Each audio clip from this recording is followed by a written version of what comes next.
Hello, everyone. Welcome back. It's reading ritual time, and I'm Miss Carmen. Last time we had a very special guest, and I'm very excited that she's come back to read us her second book. The second book is called Always Time for Kindness. And you might recognize her again. Her name is Anita Telle. She's the author of this book, just like the author. She's also the author of A Little Different, All Perfect. So she's getting ready in the green room. I'm going to, for those of you who hadn't had a chance to check out our previous video, I'm going to go ahead and let you and tell you a little bit about her background as an author. Anita Telle grew up in Norway, where storytelling is a part of the culture. Miss Telle loves to work with children and was one of the founders of Santa Cruz Children's Charity, an organization working to better the lives of children. Anita lives with her son Brandon in Arizona now, but she used to live in California, and she's working on her next book. So I just wanted to reintroduce her to you again. She is going to come in and read Always Time for Kindness, which was the Silver Award winner for Mom's Choice. I think I said that right. We'll ask her when she comes on. And here she is. Welcome back to Reading Ritual, Miss Anita. How are Hi. you? Good, thank you. I think I may have butchered the award that you won a little bit. What was the award that you won for this Oh, book? oh, it was silver in Mom's Choice Award. Oh, okay. I didn't do too bad then. I didn't do too badly. So let's get to it, shall we? All I'm right, going to go ahead sounds and wonderful. let you share the pictures in the book, and you can read the story. Sounds good. So all my books have this little character named Nomi. So I'm going to just introduce him to you so you know in the books who he is. Okay. Nomi is a wonderful, good-hearted, mystical little creature who lives under a magical redwood tree in California. He loves to make children happy. He's a storyteller as well as a boo-boo bear maker. Now, why does Nomi make boo-boo bears? Well, Nomi wants everyone to be happy all the time. One day he was out walking. He heard a little child cry inside a house. He peeked in the window and saw a little one tugging on her ear. Nomi felt very sad. What could he do to make this sweet little child feel better? He thought and thought and thought again. He thought for hundreds of years in Nomi time, but in the people time it was only a split second. Then it came to him he would make Boo Boo Bears to help all the children of the world feel better. You see, Nomi remembered how much he had loved the teddy bear his mommy had given him when he was just a little gnome. So for hundreds of years, in Nomi time of course, he designed and refined the Boo Boo Bears until he made them just right. All right, so here we go. Okay. It sure is hot tonight, said Henry the alligator lizard as he entered Nomi's garden. He had come to visit the Boo Boo Bears and wanted to stick around for Nomi's bedtime story. It is, Owl said, who also had stopped by for story time. One after another, the Boo Boo Bears finished their chores. Every day Nomi gave the Boo Boo Bears chores. They did everything from sweeping the floor and making the beds to baking cupcakes. The Boo Boo Bears took their place around Nomi's wooden chair. All right, here we go. Boo Boo Bear Sky knew that he would not be able to finish his chores before Nomi started the story. Oh no, he thought, I'm going to miss out. Boo Bear Rock skipped by. Hey, Rock, Sky said. Nomi gave me all these pages to put in order and it's taking longer than I expected. Would you please help me?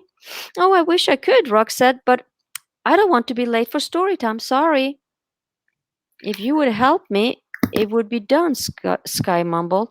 Has anyone seen Nomi? A bear named Forrester asked.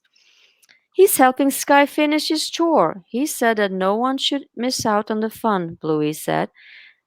When Nomi and Sky walked over to the other Boo Boo Bears, Nomi made himself comfortable in his little wooden chair and told this story. It was a hot summer day. School had been out for a week. Ratty, Ducky, Hedge, and all their little friends were excited about all the fun things they would do over the next 2 months. Everyone was enjoying breakfast at the Hedges house when Mr. Hedgehog mentioned that Airy Cottontail had taken a shortcut over the rock slide and a large rock had fallen and hurt his leg and his hip, and he would have to sit in a wheelchair with his legs straight out all summer long. "Oh, no," said Hedge. "He is on my baseball team. Who is going to be the pitcher now?" "Oh, Hedge," Mrs. Hedgehog said, "you need to think about Ari Cottontail all summer in a wheelchair." "You're right, Mom," Hedge said. Right then Ratty knocked on the door. "Hey, Hedge, want to go to the swimming hole?" "Can I, Mom? Can I please?" Hedge said. "Sure, honey. Be back by noon." The two friends walked down the street toward the swimming hole. "We will be walking right by Aries' house, so I want to stop and say hi," Hedge said. "No way," Reddy said. "I want to go to the swimming hole quick." "Look," said Reddy, "the chipmunks are having their summer parade. Let's watch." "I thought you wanted to go to the swimming hole." "Come on, let's watch for a little bit. This is fun. Come on, let's watch for a little bit," he said. I think I'm a little behind. Yeah, now we switch. Now we turn the page. All right. There you go, darling. A while later, they walked by the window of Mr. Skunk's sporting goods store. "Wow," Ratty said. "Mr. Skunk is adding some cool stuff to his window display. Let's check it out." "But I thought you wanted to get to the swimming pool hole," Head said. "Come on, don't be so boring. Let's check it out." All right. After an hour of walking and getting sidetracked, they arrived at the swimming hole. Ratty jumped into the brisk blue water. "This is great," he called to Hedge. "Come on in, come on in," Skunk and Ducky called out. Hedge did not feel up to it. Something inside him felt wrong. "Are you coming?" Ratty said. "I need a moment to sort out my thoughts," Hedge said. "I need to understand why I feel this way." Uh-oh. "Whatever," Ratty said as he dove under the water. In a few minutes, Head said, "I know why something did not feel right inside. I keep thinking about Airy sitting at home alone while we are having fun here. I'm running over to his house now."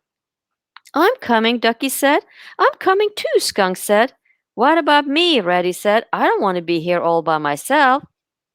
"You are welcome to come with us, Reddy. We're on our way." Wait for me," Reddy called. He quickly dried off and ran after his friends. Ari was so happy when he saw his friends. "I'm glad to see you," he said. "It is lonely sitting here." "Come with us," Hedge said. We'll roll your wheelchair over to the swimming hole. You can bring a ball and play catch." "You go, honey," Mrs. Cottontail said. "It will be good for you."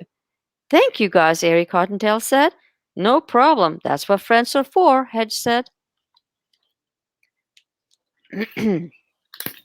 Story time was over, and everyone walked to their beds.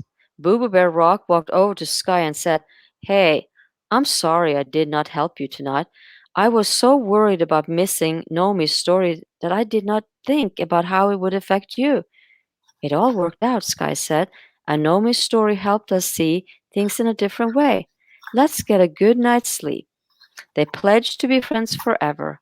As Nomi, Owl, and Henry the Alligator Lizard watched the growing moon and told stories from younger days, all the Boobers were far away on new adventures in dreamland.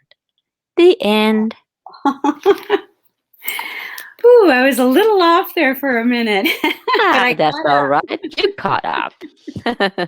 That's such a wonderful story as well. Thank you Thank for you. reading. And thank you for sharing these wonderful, just putting this in a way where, all kids can understand this Yeah, because we always have time for kindness. And we I think do. a lot of adults should remember this too. I know, right? So I hope you'll come back for another book reading, perhaps. Oh, maybe. Are you inviting me? I am. I am. Okay, This well. is just so much fun. I mean, we always like to have some lesson or something special to share with the children who are watching this and who will watch this later, and maybe they'll have watch parties. I know that it's really important that we try to do this, especially during this time in our Yeah, history, to maybe go back to some of the basics. that's right. Yeah. And as always, I really, really appreciate that we have a sponsor who understands what we're trying to do here. That's Music City Hit Factory. They let me record here in the studio, and I enjoy being here. So thank you so much. One thing that I wanted to mention, Miss Anita, before you go, someone was asking last time if your books are available for sale, if the Boo Boo Bears are available for sale, and where can they get them? Actually, they are available for sale through my nonprofit organization, A Little Different, allperfect.com. Oh, And great. so what's great about, the nonprofit is that whatever we are able to get in, we put to good use with education. Hopefully pretty soon we can help the children in Haiti being able to get a home. And so, yeah, so it's pretty cool. I'm very Yeah. excited because I think Thank I you. know who your partner Yeah. is on You do. that. Great. Thank you so much. You're And thank welcome. you all for joining us. I think next time we have one more book to read, don't we? Yeah. Okay. Thank you, everyone. Thank you. We'll see you Bye-bye. soon. Bye. Bye-bye.